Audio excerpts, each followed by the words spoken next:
मूल्यद्रव्यांची आवर्त सारणी यामधील स्वाध्याय पाहत आहोत. त्यामध्ये आपलं काल झालेलं आहे जोड्याचा उगाम स्वाध्यायामधील आणि योग्य पर्याय निवडून विधाने पूर्ण करा. हे 2 प्रश्न झालेले आहेत स्वाध्यायामधले. त्याच्या पुढचं बघत आहोत आता आपण.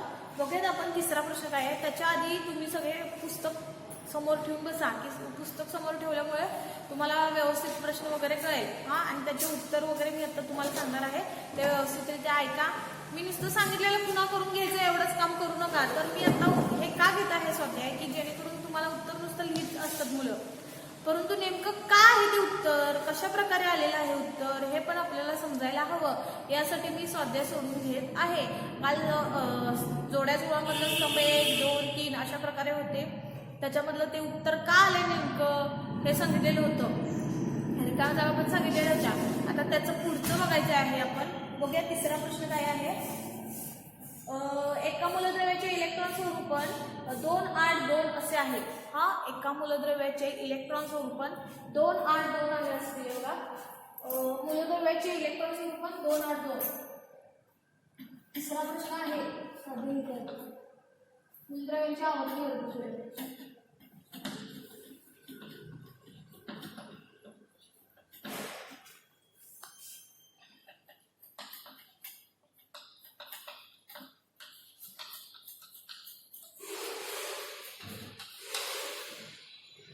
स्वाध्याय.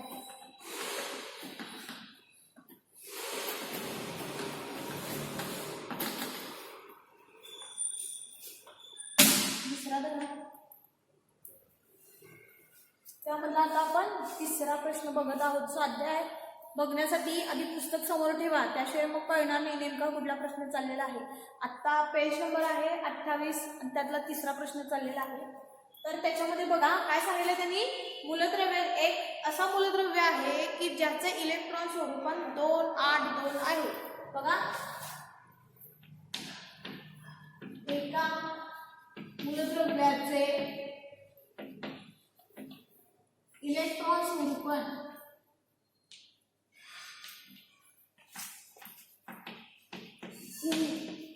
किती आहे 2, 8, 2. ठीक आहे. मग ही एवढीशीच माहिती दिलेली आहे तुम्हाला. एक असा मूलद्रव्य आहे की त्याचं इलेक्ट्रॉन स्वरूपण 2, 8, 2 आहे. त्याच्यावरून बाकी सगळे प्रश्न विचारलेले आहेत. ह्या एका एवढ्या माहितीवरती आपल्याला बाकीच्या प्रश्नांची उत्तर घ्यायची आहेत. टोटल 3-4 प्रश्न दिलेले आहेत एवढ्या प्रश्नावरती, एवढ्या माहितीवरती. तर त्याच्यावरून आपण उत्तर लिहायची आहेत त्या प्रश्नांची. बघा काय आहे पहिला प्रश्न. या मूलद्रव्याचा अणुअंक किती. या मूलद्रव्याचा अणुअंक किती. पहिला प्रश्न आहे त्याचा मूलद्रव्याचा अणुअंक किती विचारलाय. उत्तर काय येणार बघा. एक जणांनी काढले पण असतील लगेच, कारण मी आतापर्यंत शिकवलेलं आहे. पहिल्यांदा अणुअंक म्हणजे काय. अणुअंक म्हणजे काय. त्या मूलद्रव्याचा अणुअंक म्हणजे प्रोटॉनची संख्या किंवा इलेक्ट्रॉनची संख्या. त्यासाठी मी तुम्हाला एवढं सगळं लिहून बसायला लागते, फक्त समजण्यासाठी सांगते बघा. अणुअंक म्हणजे प्रोटॉनची संख्या किंवा इलेक्ट्रॉनची संख्या. मग आता त्यांनी 2, 8, 2 हे इलेक्ट्रॉन स्वरूपण दिले. काय दिले 2, 8, 2 म्हणजे टोटल इलेक्ट्रॉन किती आहे. 2 आणि 8 10 आणि 2 12. इलेक्ट्रॉन किती झाले. हे इलेक्ट्रॉन किती झाले मग 12 झाले. म्हणजे प्रोटॉन पण काय असणार आहे 12 आणि अणुअंक पण काय असणार आहे 12च असणार आहे. 2, 8, 2 हे काय असणार आहे इलेक्ट्रॉन स्वरूपान. म्हणजे त्या मूलद्रव्यामध्ये इलेक्ट्रॉन किती असणार आहे सगळ्यांची बेरीज 2, 8, 2 ची. 2 आणि 8 10 आणि 2 12 हे झाले इलेक्ट्रॉन. मग त्यानुसार जेवढे इलेक्ट्रॉनची संख्या असते तेवढाच अणुअंकही असतो. त्यामुळे अणुअंक किती आला याचा 12. या सगळ्यांची बेरीज केली आणि ते उत्तर किती आलेलं आहे 12. 12 अणुअंक आहे असं मूलद्रव्य. त्याच्या विचारले की नाही माहिती अजून मी बघायचे. त्याच्या आधीच सांगते मी तुम्हाला की ज्याचा अणुअंक 12 आहे असा मूलद्रव्य कुठला.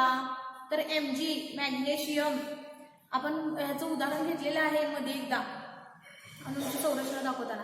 Na म्हणजे सोडियम, Mg म्हणजे मॅग्नेशियम. ठीक आहे. मग मॅग्नेशियमचा अणुअंक आहे 12, Na आहे 11. त्यानंतर ॲल्युमिनियमचा आहे 13. ते माहितीसाठी सांगायला लागले Na 11, Mg 12, Al13. मग इथं आपलं उत्तर आलेलं आहे 12 म्हटल्यावर मूलद्रव्य असणार आहे तो मॅग्नेशियम. ठीक आहे. मग पुढचा प्रश्न काय बघूयात.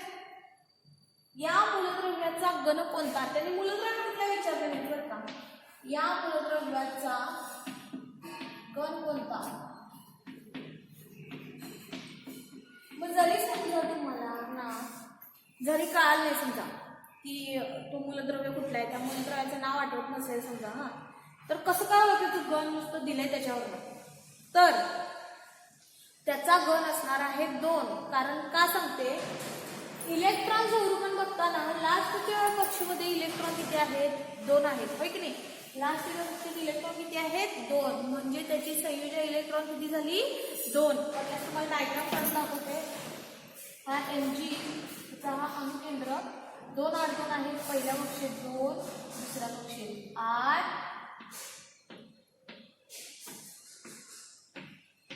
आणि तिसऱ्या कक्षेत किती आहे 2.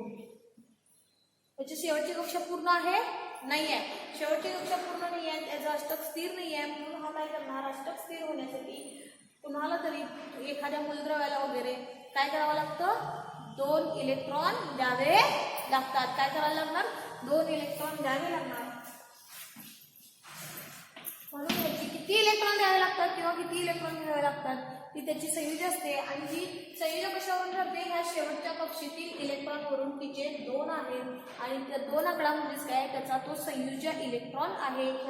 हे जे 2 2 8 2 आहेत ना, हे त्यांना ह्या लास्टच्या कक्षेमधल्या इलेक्ट्रॉनला काय म्हणायचं, संयुज इलेक्ट्रॉन. याच्यावरून संयुज ठरत असते. मग शेवटच्या बाहेरून कक्षेत किती इलेक्ट्रॉन आहेत 2. आणि बघा एक घन 1 मध्ये आणि घन 2 मध्ये, त्यानंतर घन 3 मध्ये असं पुढे जात ना. शेवटच्या कक्षेत किती असतात इलेक्ट्रॉन 3 असतात. आता फक्त आपलं 2 चालले तर बघूयात. घन 1 आणि 2 त्याच्या शेवटी लिहून दिले बरं का. शेवटच्या कक्षेत 1 इलेक्ट्रॉन, त्याच्या शेवटच्या कक्षेत, शेवटच्या म्हणजे बाह्यधन कक्षेत किती इलेक्ट्रॉन 2 इलेक्ट्रॉन. ह्याच्या शेवटच्या कक्षेत किती इलेक्ट्रॉन आहेत 2 इलेक्ट्रॉन. म्हटल्यावर घन कुठला आलं, घन 2. कुठला आलं, घन 2. शेवटच्या कक्षेत 2 इलेक्ट्रॉन आहेत म्हणून ह्याचा घन कुठला असणार आहे 2 असणार आहे. म्हणजे मूलद्रव्याचा घन कुठला आला 2. असंच एक उदाहरण आपण घेऊया. जर का समजा त्याने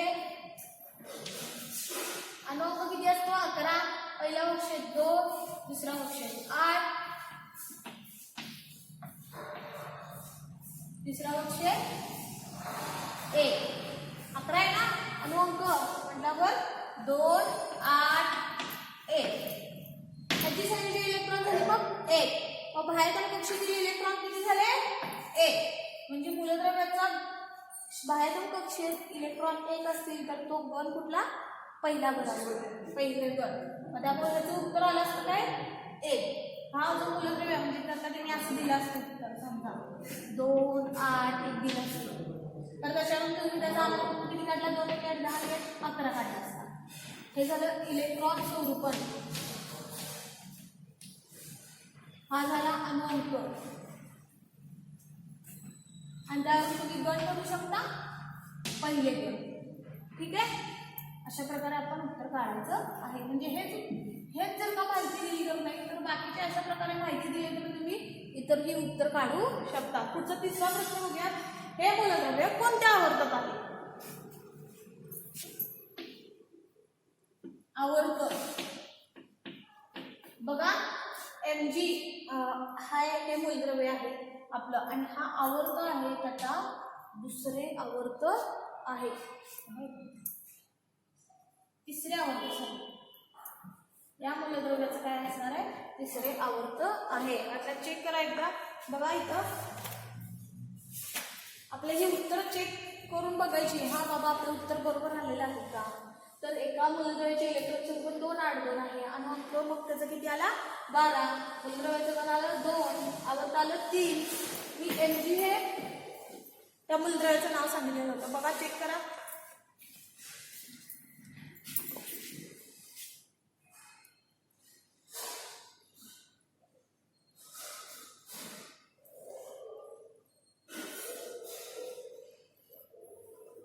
बघा हा जो आहे तो Mg, ठीक आहे. हा कुठल्या गणातला आहे हे मी मगाशी आत्ता सांगितलं, हा दुसऱ्या गणातला आहे.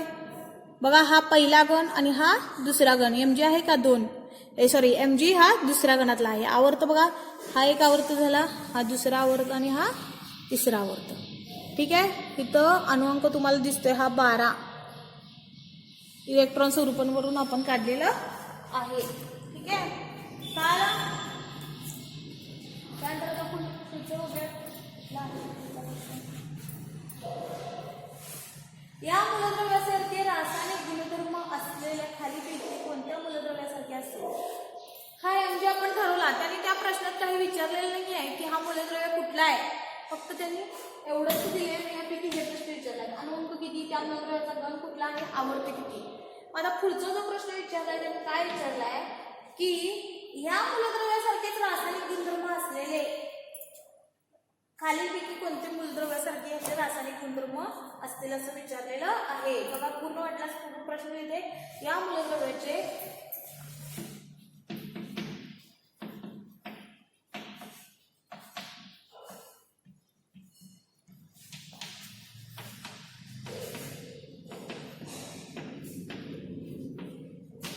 रासायनिक गुणधर्म खालीलपैकी कोणत्या मूलद्रव्यासारखे असतील.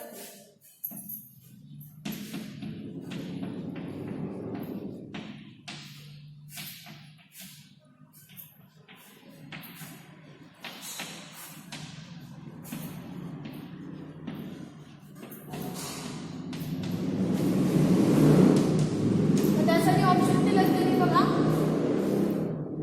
N7B4 N7B4 त्यानंतर AR18CL17 AR18CL17. बघा मी तुम्हाला फक्त याच्यासाठी बघा काय प्रश्न विचारला. या मूलद्रव्याचे रासायनिक गुणधर्म खालीलपैकी कोणत्या मूलद्रव्यासारखे असतील. तर त्यासाठी त्यांनी ऑप्शन दिलेत N7 असेल का B4 असेल का AR18 का CL17 या चारीपैकी कुठल्या मूलद्रव्यासारखं याचे पण गुणधर्म असतील. तर आपण त्यासाठी आधी इलेक्ट्रॉन स्वरूप बघूया. 7 आहे म्हटल्यावर 2 आणि 5. पहिल्या कक्षेत 2, दुसऱ्या कक्षेत 5. 4 आहे म्हटल्यावर पहिल्या कक्षेत 2, दुसऱ्या कक्षेत 2. AR आहे 18 आहे म्हटल्यावर पहिल्या 2, 2 आणि 8 10 आणि उरले 8. 2 आणि 8 10 आणि 18 झाले बरोबर. त्यानंतर 2 पहिल्या कक्षेत 2, दुसऱ्या कक्षेत 8, 2 आणि 8 झाले 10 आणि हा 7, 17 झाले. ठीक आहे. आता बघा कसं ठरू शकता बरं का. बघा शेवटच्या कक्षेत 5, Nच्या शेवटच्या कक्षेत 5 इलेक्ट्रॉन आहेत. Bच्या शेवटच्या कक्षेत 2 इलेक्ट्रॉन आहेत.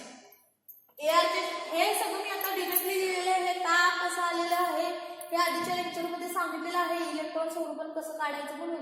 हा अणुअंक 7 आहे. पहिल्या कक्षेत 2 बसतात, राहिलेले 5 पुढच्या कक्षेत म्हणजे टोटल येतात 7. B4 अणुअंक आहे 4 म्हटल्यावर इलेक्ट्रॉन पण झाले 4. पहिल्या कक्षेत 2, पुढच्या कक्षेत राहिलेले 2. AR18 पहिल्या कक्षेत 2, दुसऱ्या कक्षेत 8, तिसऱ्या कक्षेत 8. ठीक आहे. CL17 पहिल्या कक्षेत 2, दुसऱ्या कक्षेत 8 आणि तिसऱ्या कक्षेत 7. ठीक आहे. आता कसं ठरवायचं की त्याचा रासायनिक गुणधर्म सारखे असतील. शेवटच्या कक्षेत बघा याच्यात इलेक्ट्रॉन 5 आहे, याच्यात 2 आहे, याच्यात 8 आहे, याच्यात 7 आहे. वरचा जो मूलद्रव्य आहे ना त्याच्याशी मिळतं जुळतं कुठं आहे का बघा. मिळतं जुळतं म्हणजे म्हटल्यावर पहिल्या कक्षेत सगळीकडे काय आहे 2 2 आहे. मात्र एक्स्ट्रा काय आहे की शेवटच्या कक्षेत ह्याच्यात पण 2 आहे. त्या मूलद्रव्याच्या पण शेवटच्या कक्षेत किती आहेत 2. ठीक आहे.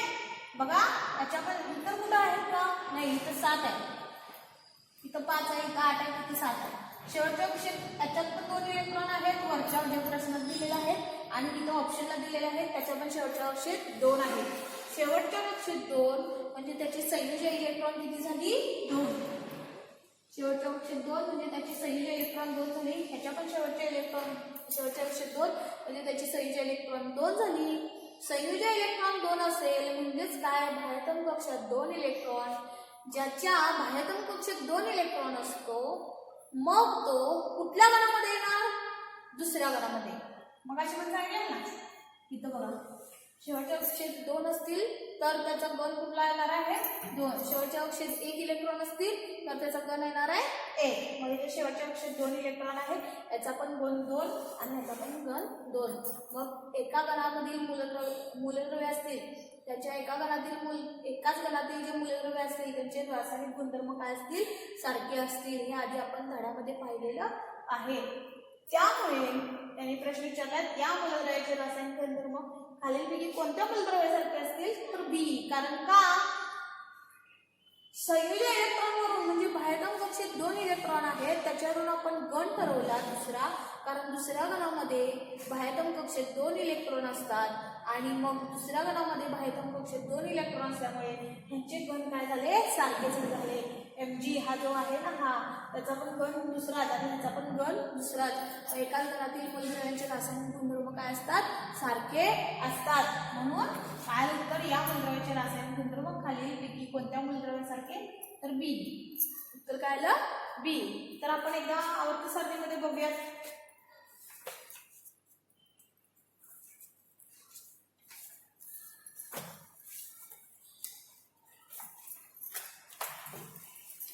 बघा,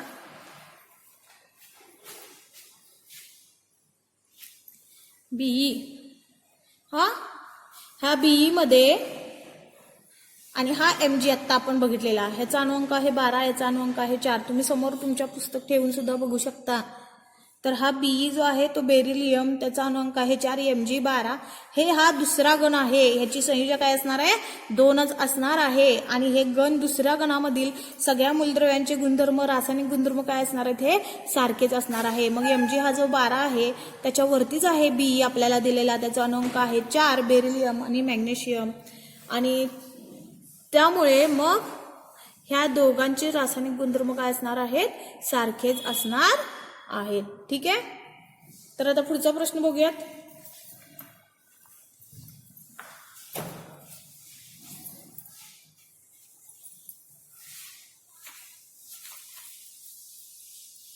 तिसरा प्रश्न झालेला आहे. आता चौथा प्रश्न बघूयात. काय दिलेल्या अणुअंकाच्या आधारे खालील मूलद्रव्याचे इलेक्ट्रॉन स्वरूपण लिहा. आता आपण काय केलेलं?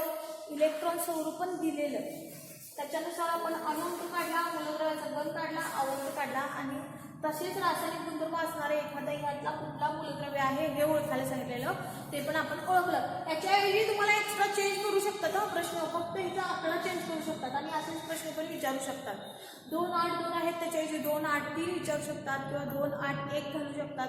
कुठलंही असंच विचारू शकतात. त्यावेळेस तुम्हाला त्याचा गण, त्याचा अणुअंक, आवर्त हे तुम्हाला ओळखता यायला हवं. ठीक आहे. आता बघूया पुढचा प्रश्न. लिहून घेतला आहे मी, आता लिहून घेतले ते व्यवस्थित लिहून घेत जा म्हणजे जेणेकरून तुम्हाला समजेल लगेच. चौथा प्रश्न आहे. काय त्यांनी सांगितलेलं आहे? अणुअंक दिलेला आहे आणि खालील मूलद्रव्याचे इलेक्ट्रॉन स्वरूपण लिहा असं म्हटलेलं आहे.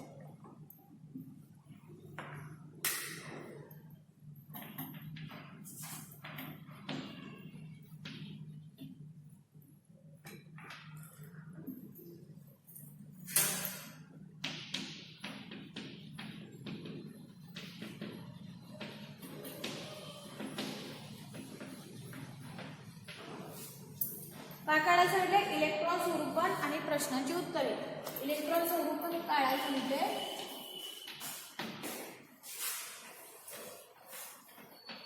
आणि उत्तरे पण लिहायला सांगितलेले आहे. खालील प्रश्नांची रचना हे शॉर्टकटमध्ये दिले, तुम्ही पुस्तक समोर ठेवा. ठीक आहे. हे डिरेक्टली तुम्ही उत्तर म्हणजे डिरेक्टली उत्तर सांगितली तरी चालतात. खरं काय होणार की तुम्हाला नेमकं समजणार नाही की हा बाबा हेच का उत्तर आलेलं आहे, तेच नेमकं का उत्तर आलेलं आहे हे तुम्हाला कळायला हवं. त्यासाठी बघा आता पहिला प्रश्न आहे.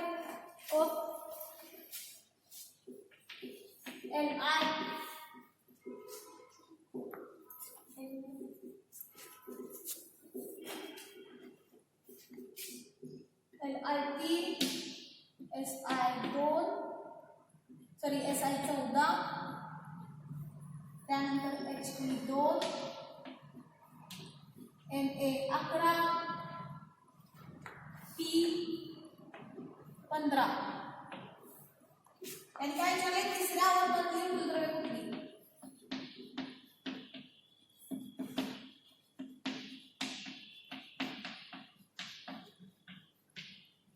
तिसऱ्या आवर्तातील म्हणजे तिसऱ्या आडव्या ओळीतील मूलद्रव्ये कोणती? तर आता आपण काय करणार आहे बघा. पहिल्यांदा सांगते दिलेल्या अनुअंकावरून इलेक्ट्रॉन स्वरूपण विचारले आणि दिलेल्या प्रश्नाची उत्तरे विचारली आहेत. असे तुम्हाला आणखी प्रश्न आहेत. अशी मूलद्रव्याची संज्ञा दिलेली आहे आणि त्याच्या खाली हे अनुअंक दिलेले आहेत. मग ह्या अनुअंकावरून काय करायचं आपण इलेक्ट्रॉन स्वरूपण काढायचं आहे. अनुअंक बघा हा Li म्हणजे लिथियम, त्याचा अनुअंक आहे 3 काढलास आणि त्याचा इलेक्ट्रॉन स्वरूपण तुम्ही लिहून घेणार असला तर लिहून पण घेऊ शकता.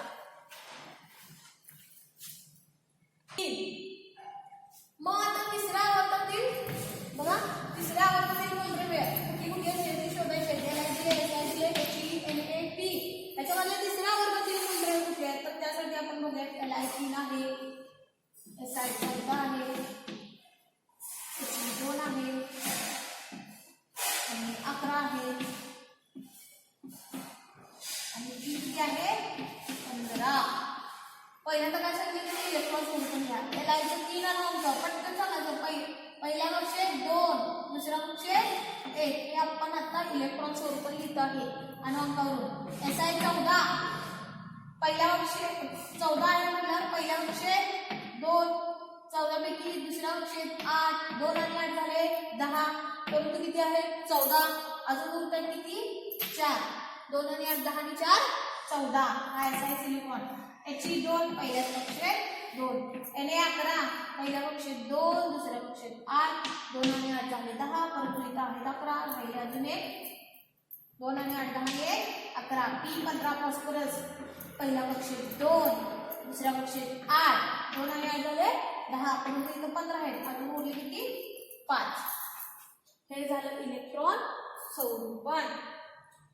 तिसऱ्या आवर्तामधील विचारलेलं आहे. तिसऱ्या आवर्तामध्ये जे असणार आहे तर आपण आधी आधुनिक आवर्त सारणी बघूयात बघा.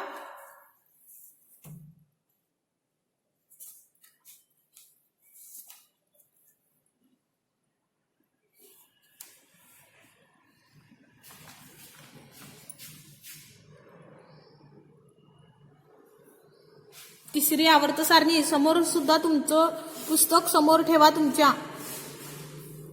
बघा Na तिसरा आवर्त बघायचा आहे 1, हे 2 आणि हे 3. तिसऱ्या आवर्तामध्ये आता त्यापैकी कुठलं आहे बघा. फळ्यावरती बघा Li आहे का बघा तिसऱ्या आवर्तात. Li हा दुसऱ्या आवर्तामध्ये आहे त्यामुळे हा इथला Li ना फळ्यावरचा सांगते मी. Li आहे हा फळ्यावरचा, तो काय सांगितलेला आहे हा दुसऱ्या आवर्तात आहे त्यामुळे तो काय येणार नाही Li. पुढचा काय आहे फळ्यावरती Si आहे. Si बघूयात तिसऱ्या आवर्तात आहे का बघा. इथं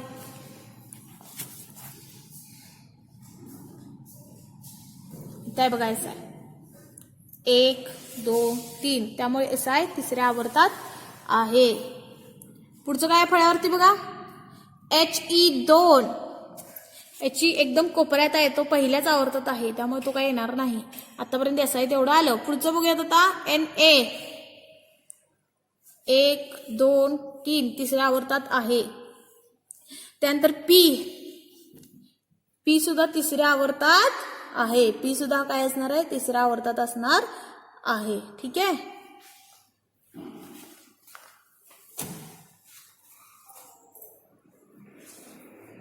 कुठला आपण म्हटला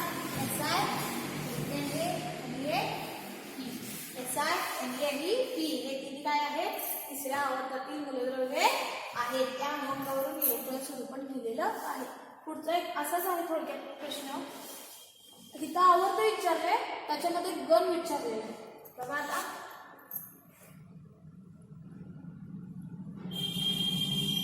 आणखी तुम्ही हे डिरेक्टली कसं सांगू शकता बघा. आधुनिक आवर्त सारणी बघायची काही गरज नाही. डिरेक्टली कसं बघू शकता की हा बाबा हे कुठल्या आवर्तामधील आहे तर त्याच्या कक्षा बघायच्या. लक्षात ठेवायला इझी आहे. इलेक्ट्रॉन स्वरूपात करून तुम्ही कक्षात तरी सांगू शकता. हे पहिल्या कक्षात दिसले, हे दुसऱ्या कक्षात, हे पहिल्या कक्षातील इलेक्ट्रॉन, हे दुसऱ्या आणि हे तिसऱ्या कक्षातील, हे पहिल्या कक्षातील, हे पहिल्या कक्षातील, हे दुसऱ्या आणि हे तिसऱ्या. म्हणजे इथं कक्षा किती झाल्या? 2. इथं वाटलं लिहिते. मग अशी काय सांगितलेलं? मग अशी गण कसं ओळखलेलं आपण? गण हे लक्षात ठेवा, गण बाहेर कक्षातील इलेक्ट्रॉन म्हणून ओळखायचं. जेवढे बाहेर कक्षेतील इलेक्ट्रॉन तेवढा त्याचा गण. बाहेरील कक्षेतील इलेक्ट्रॉन म्हणून गण ओळखायचा. जेवढा बाहेरील कक्षेत इलेक्ट्रॉन असतील तेवढा त्याचा गण. काही मूलद्रव्याच्या बाबतीत घडतं. आणि आवर्त म्हणजे कसं ओळखायचं? कक्षा जेवढ्या, कक्षांची संख्या किती असतील तेवढा त्याचा काय असणार आहे? आवर्त असणार आहे. बघा कक्षांची संख्या आता SI इथं कक्षांची संख्या आणि तेवढाच तुझं काय आहे? आवर्त असणार आहे. इथे 2 कक्षा आहेत म्हटल्यावर दुसरा आवर्त होतं 1 2 3 कक्षा आहेत. तिसरे आवर्त होतं एकच कक्षा आहे. पहिले आवर्त होतं 1 2 3 3 कक्षा आहे. तिथं तिसरा आवर्त 1 2 3 3 कक्षा. तिथं तिसरे आवर्त. तुम्ही चेक करू शकता. अशाच प्रकारे केचं पण बघा. सांगतो के 19 किती आहे? 19. इलेक्ट्रॉन स्वरूपात लिहिते 2 8 8 1. इलेक्ट्रॉन स्वरूपात करून तुम्ही त्यांचं गण आणि त्यांचा आवर्त ठरवू शकता. शेवटच्या अंशी किती इलेक्ट्रॉन आहेत? 1. शेवटचंच म्हणजे काय? बाहेर कक्षेत 1 इलेक्ट्रॉन आहे. जेवढी संख्या बाहेर कक्षेतील इलेक्ट्रॉनची संख्या म्हणजे तो गण असतो. म्हटल्यावर हा काय असणार आहे? पहिल्या गणातील असणार आहे. कक्ष बघा किती झाल्या? 1 2 3 4. जेवढी कक्षांची संख्या असेल तितका तो काय असतो? आवर्त असतो. कक्षांची संख्या 4 आहे. 1 2 3 4 म्हणून आवर्त कुठला असणार आहे? चौथे आवर्त. चौथे आवर्तामुळे पहिले गण. ठीक आहे. इझिली तुम्हाला हे लक्षात राहू शकतं. आवर्त सारखे बघितले नाही तरी चालू शकतो. बघा 2 इथं 3 आवर्त, इथं पहिलंच आवर्त कारण एकच कक्ष आहे. 1 2 3 तिसऱ्या आवर्त 1 2 3 तिसऱ्या आवर्त. काय प्रश्न विचारलाय? तिसऱ्या आवर्तातील मूलद्रव्य कुठला? हा बघा SI. हा कुठला आहे? Na. आणि हा आहे P. म्हणजे उत्तर काय आहे बघा? Na P आणि SI हे तिसऱ्या आवर्तातील मूलद्रव्य आहेत. आणि या अंकावरून आपण इलेक्ट्रॉन स्वरूपण पण लिहिलेलं आहे. ठीक आहे. तर तुम्ही काय करायचं?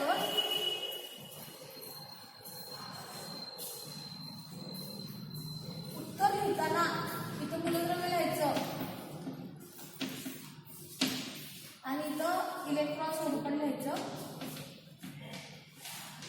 आणि अशा प्रकारे एक तक्ता करू शकता. आडवा तक्ता करा, उभा तक्ता करा, तुम्हाला इझी पडेल. आणि यावरून तुम्ही तिसऱ्या आवर्तातील मूलद्रव्ये लिहायचे आहेत. ठीक आहे. तिसऱ्या आवर्तातील मूलद्रव्ये ती कक्षावरून तुम्ही ठरवलं. ठीक आहे. पुढचा बघूयात प्रश्न. हे ठेवते पुस्तक नाही म्हणजे जेणेकरून तुमच्या लक्षात येईल.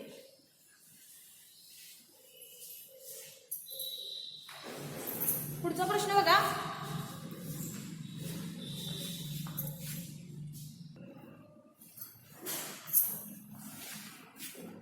बघा आता काय सांगायचं होतं? दुसरा प्रश्न HNCA. बघा प्रश्नच लिहिते.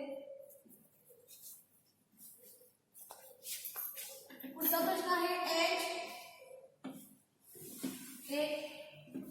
HAN7 CA20 S16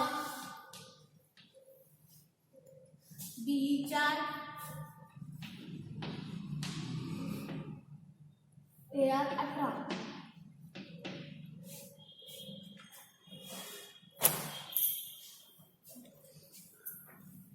तर हे काय करत मूलद्रव्य आहेत त्याच्या खाली काय लिहिलेले आहेत? अणुअंक दिलेले आहेत. मी आता जी प्रोसिजर सांगते की कसं सोडवायचं ते व्यवस्थित लक्ष देऊन ऐका. ठीक आहे. आणि लिहून काय वाटल्यास म्हणजे तुमच्या जेणेकरून लक्षात राहील. बघा आणखी मी पुढे काय प्रश्न विचारलेला आहे? यापैकी दुसऱ्या गणातील मूलद्रव्ये कुठली? दुसऱ्या गणातील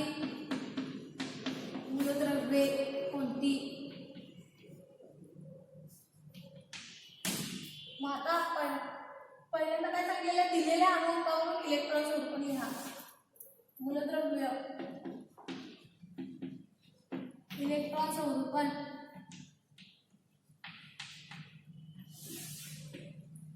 पहिलं काय H1, दुसरा काय N7, तिसरा Ca20.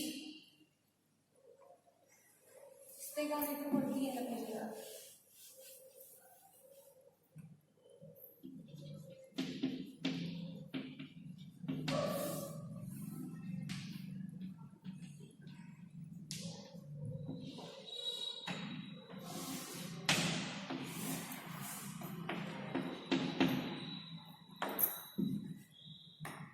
H1,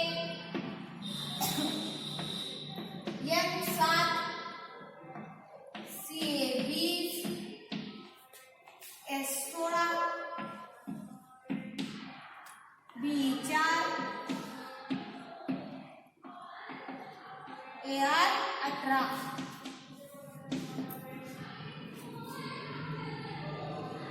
याच्यावरून आपण काय करायचं आहे, इलेक्ट्रॉन स्वरूपन ठरवायचं आहे.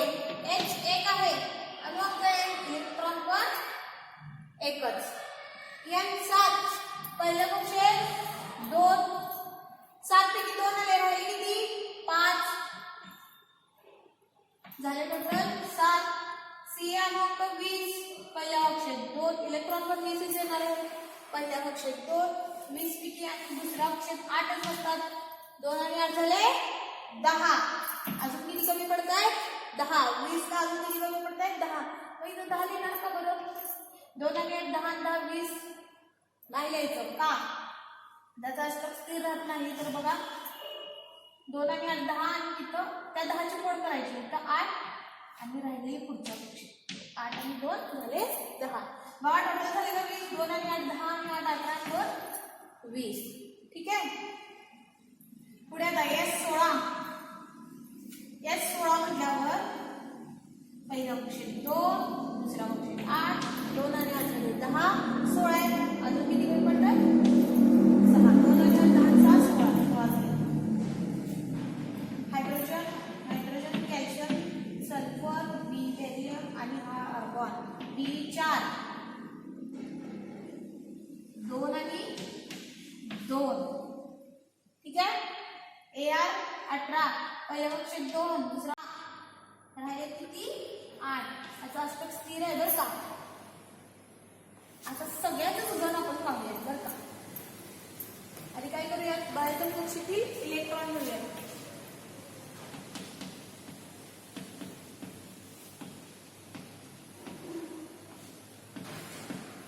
बाहेरच्या कक्षेतील इलेक्ट्रॉन याच्यात बाहेरचा आणि पहिल्यात एकच आहे.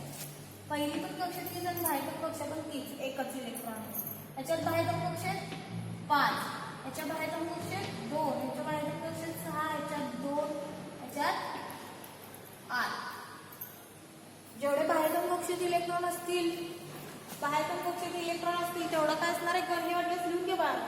गण म्हणजे बाहेरच्या कक्षेत जेवढे इलेक्ट्रॉन असतात ती संख्या म्हणजे गणाची पण संख्या असू शकते. आणि आवर्त म्हणजे कक्षांची संख्या जेवढी असेल त्या मूलद्रव्यामध्ये, कक्षांची संख्या जेवढी तेवढा तो आवर्त असणार आहे तितका. बाहेरचं उत्तर काय, बाहेरच्या कक्षेतील इलेक्ट्रॉनवरून तितका तो काय असणार आहे गण सुद्धा असणार आहे. मग हा गण बघा, पहिला गण, 5वा गण, दुसरा गण, 6वा गण, तिसरा गण, 8वा गण. 8वा सॉरी 1 मिनिट जरा माझं चुकलेलं आहे. 1 मिनिट 2 मिनिट मुलांना. हे मी थोडक्यासाठी स्टार्टिंगसाठी सांगितलेलं आहे. बघा आता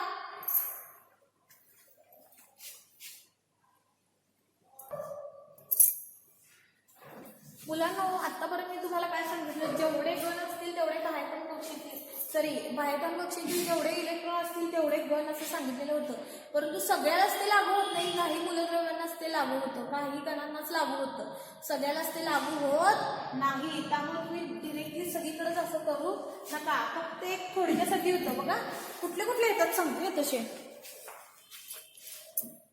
बघा पहिला आणि दुसरा गण तर त्याच्यामध्ये इथपर्यंत तरी आहे तसं. हा H म्हणा, Li म्हणा. Li मध्ये आता बघा पहिल्या कक्षेत 2 ह्याचा अनुअंक 3 आहे. पहिल्या कक्षेत 2, दुसऱ्या कक्षेत 1.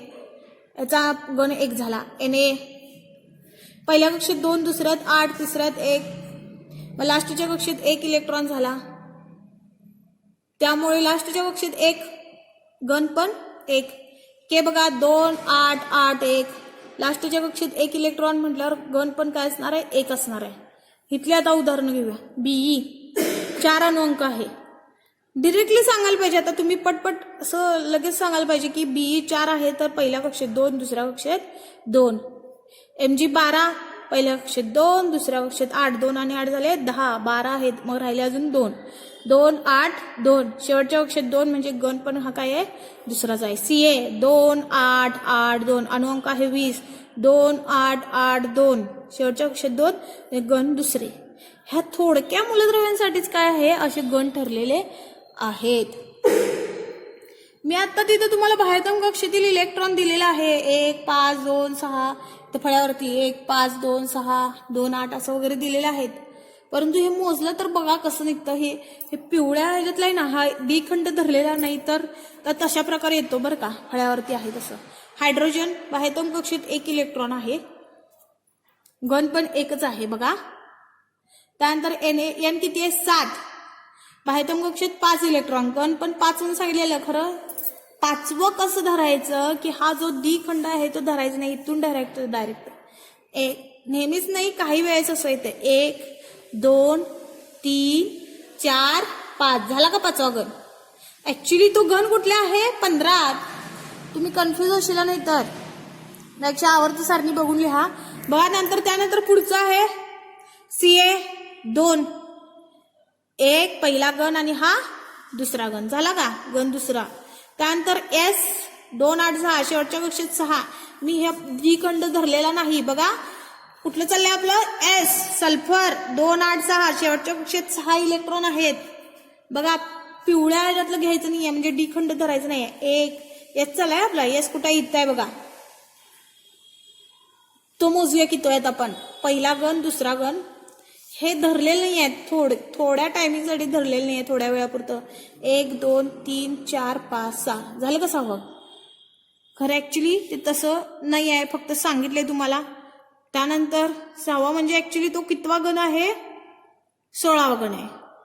इथं मगाशी सांगितलं तुम्हाला कुठला एन सांगितला का? एन. इथं कितवा ऍक्च्युली? 15वा. मी सांगताना काय सांगितलेलं? इथं 5. 5चं काय करायचं? 15. इथं 6 सांगितलेलं. एसचं तर 6 सांगितलेलं. 6चं काय करायचं?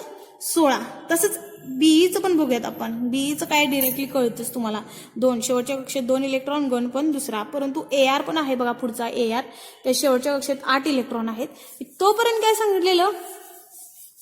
डी खंड धरू नका. बघा काय सांगितले? एआर शेवटच्या कक्षेत 8 इलेक्ट्रॉन आहे. 8चं आता काय करायचं? 18. मग अशी एनचं 5 होतं त्याप्रमाणे 15 केला. एसचं 6 होतं त्याचं 16 केला. 1 अलीकडे वाढवायचं. तसं एआर बघा इथं आहे. शेवटच्या कक्षेत बघा किती इलेक्ट्रॉन? फळ्यावर 8. एआर मग बघा 8 धरायचं. 8चं काय करायचं? 18. मग अशी एनचं कसं 5चं 15 केला. एसचं 6चं 16 केला. तसं एआरचं 8चं 18 करायचं. फक्त हे हिंट देते की असं तुम्ही करून तुम्ही ओळखू शकता लगेच डिरेक्टली की हा बाबा ह्या गणातला आहे म्हणून. हे पिवळा डी खंडाच पुरतं नाही आहे. हे काही थोडके वरचेच नाही त्यासाठी. ठीक आहे. एलचं एक उदाहरण घेऊया. आपल्याला इथं दिलेलं नाही आहे खरं आपण तरी पण एकदा घेऊयात. बघूया एल. बघूया इझी आहे. एल बघा अनुअंक आहे 13. बघा लई सोपं आहे. इलेक्ट्रॉन सोबत 2, 8, 2 आणि 8 झाले 10 आणि 3, 13. 13 झाला अनुअंक. मग शेवटच्या कक्षेत जेवढे इलेक्ट्रॉन तेवढा गण मी म्हटलेलं खरं एक्स्ट्रा 1 अलीकडं 1 वाढवायचा.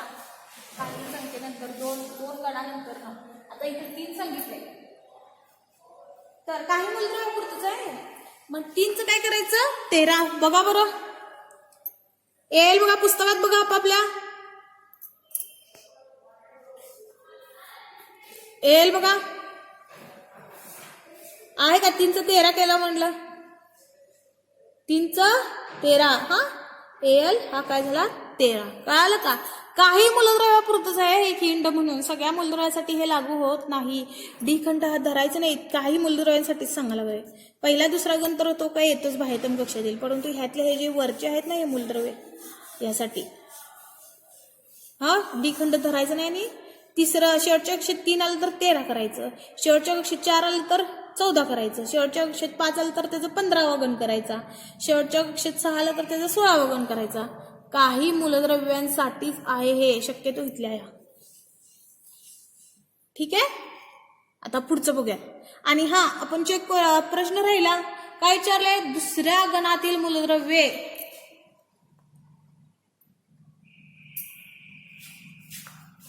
दुसऱ्या गणातील मूलद्रव्ये कुठली कुठली येणार मग, Ca आणि Be. दुसऱ्या गणातील मूलद्रव्ये कुठली येणार आहेत, Ca आणि Be. बघा आहेत का, बघूयात. Ca पण दुसऱ्या गणातला आहे आणि Be पण दुसऱ्याच गणातला आहे. बाकी सगळे वेगळे गण आहेत. आता आपल्याला फक्त विचारले दुसऱ्या गणातील, फक्त बाकीचे पण कसे गण काढू शकता हे मी तुम्हाला दाखवलं एखाद्या हिंटद्वारे. ठीक आहे, आता पुढचं बघूयात आपण.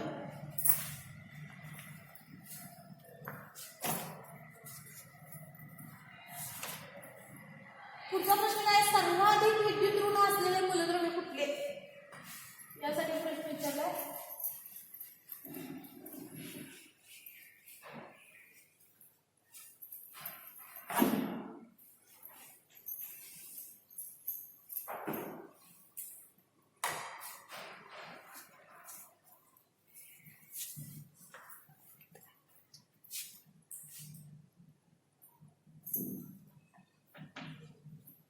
N7 C6 O8 D5 Al13. काय विचारले तुम्ही, सर्वाधिक विद्युत ऋण असलेले मूलद्रव्य कुठले.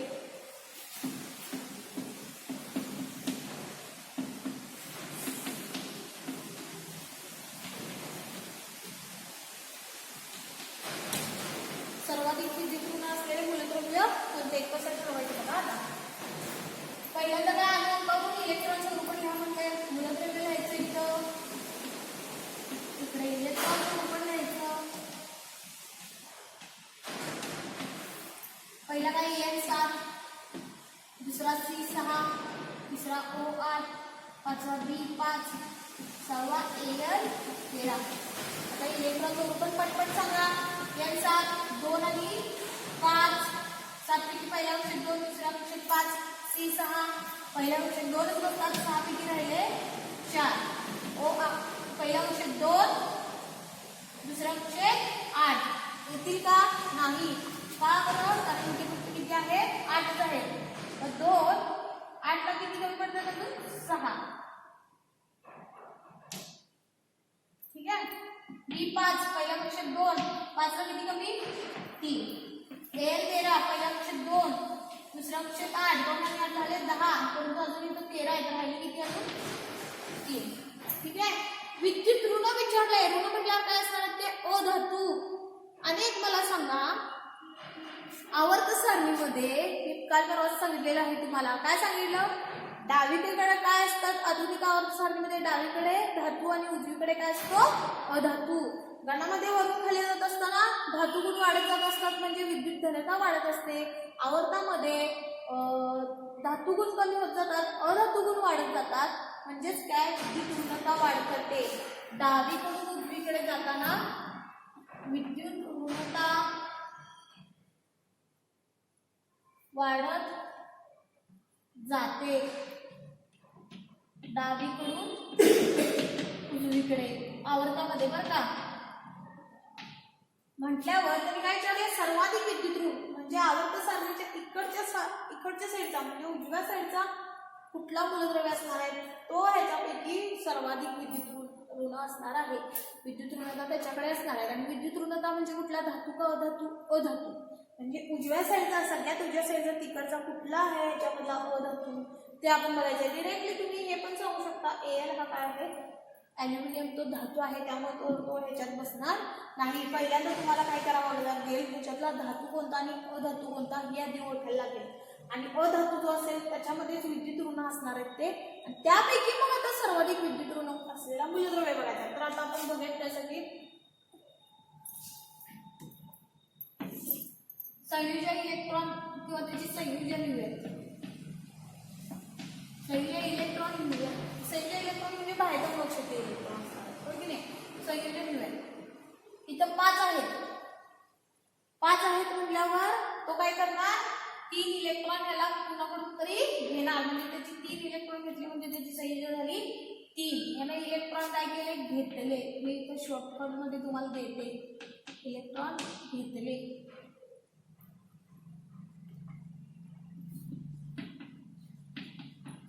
घेतले 2 आणि 4 हा इलेक्ट्रॉन घेऊ शकतो. कार्बन हा काय अधातूचा आहे. किती घेणार आहे तो, 4.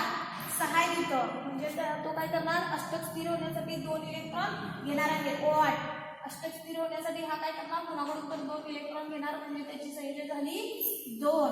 B5 3 आहेत.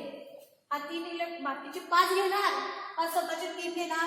तर तो काय करणार, स्वतःचे 3 इलेक्ट्रॉन देणार की त्याला इझी पडेल.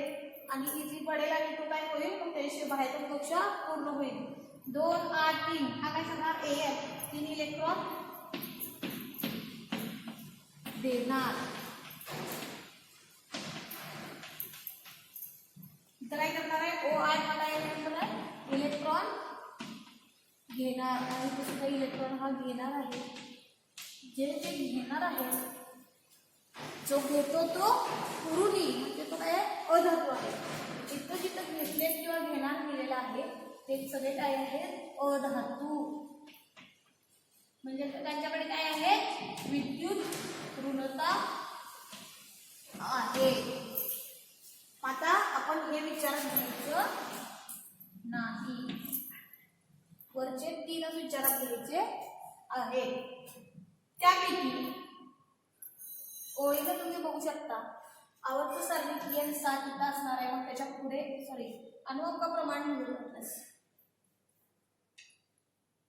किंवा इलेक्ट्रॉन स्वरूपात कसली सगळ्यात लहान असणार आहे. अणुअंक ज्याचा लहान तो अलीकडे असणार आहे C6.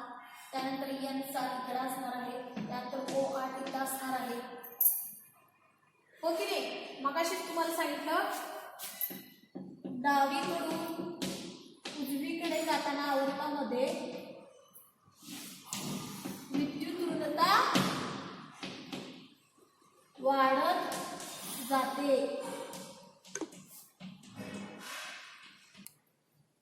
डावीकडून उजवीकडे जात असताना विद्युत ऋणता वाढत जाते म्हटल्यावर आता इथं बघायचं, डावीकडून उजवीकडे जाताना हे अणुअंकाप्रमाणे लिहिलेलं आहे. डावीकडून उजवीकडे कुठला उजवीकडचा O8 आहे, तर ह्याच्याकडे विद्युत ऋणता जास्त आहे यापैकी. म्हणून सर्वाधिक विद्युत ऋण असलेला कुठला घटक झाला, O8. त्यापैकी आणखी एक बघू शकता तुम्ही, इथे काय आहे, इलेक्ट्रॉन किती असणार आहे, 3 घेतलेत म्हटल्यावर इथे 3 मायनस. इथे 4 घेतलेत म्हटल्यावर 4 मायनस. आणि इथं 2 घेतल्यात म्हटल्यावर काय असणार आहे, 2 मायनस.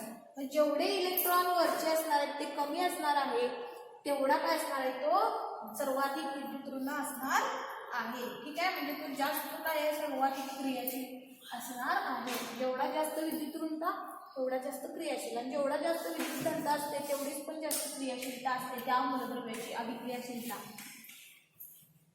तर कळालं ना. ओ त्याचं उत्तर काय येणार आहे, सर्वाधिक विद्युत ऋण असलेला मूलद्रव्य कुठला, O ऑक्सिजन. यापैकी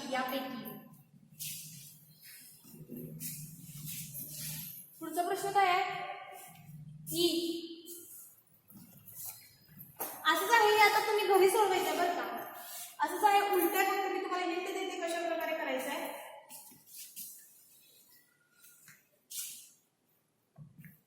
B4 C6 O8 C6 O8 वरचंच आहे, फक्त इथं थोडं चेंज केलेलं आहे. B5 Al13. तर मगाशी सर्वाधिक विद्युत ऋणता होतं, आता इथं सर्वाधिक विद्युत धन असलेला मूलद्रव्य होता. तर मगाच्या वेळेस तुम्ही काय करायचं, इथं मूलद्रव्य लिहायचं, इकडे इलेक्ट्रॉन स्वरूपात लिहायचं. आणि त्यातला धातू कोणता अधातू कोणता ओळखायचं. कसं ठरवणार धातू आणि अधातू कोणता की त्याच्यामध्ये इलेक्ट्रॉन दिले तर ते काय असणार आहे धन, विद्युत धन असणार आहे आणि तो धातू असणार आहे. जर का इलेक्ट्रॉन घेत असतील तर तो काय असणार आहे विद्युत ऋण असणार आहे. मग जेवढे काय असणार आहे तुम्ही टेबल प्रमाणे बघा, वरून खाली जात असताना विद्युत धनता वाढ जाते. मग वरून खाली जाताना कुठला असणार आहे अनुअंकाप्रमाणे मांडून बघा आणि तो विद्युत धनता जास्त असणार आहे. ठीक आहे. मग बाकीचं असेल ते पुढचं बघूयात. आतापर्यंत स्वाध्याय जो जो झालेला आहे ते सोडून घ्या. येत असेल तर पुढचंही स्वाध्याय सोडवा.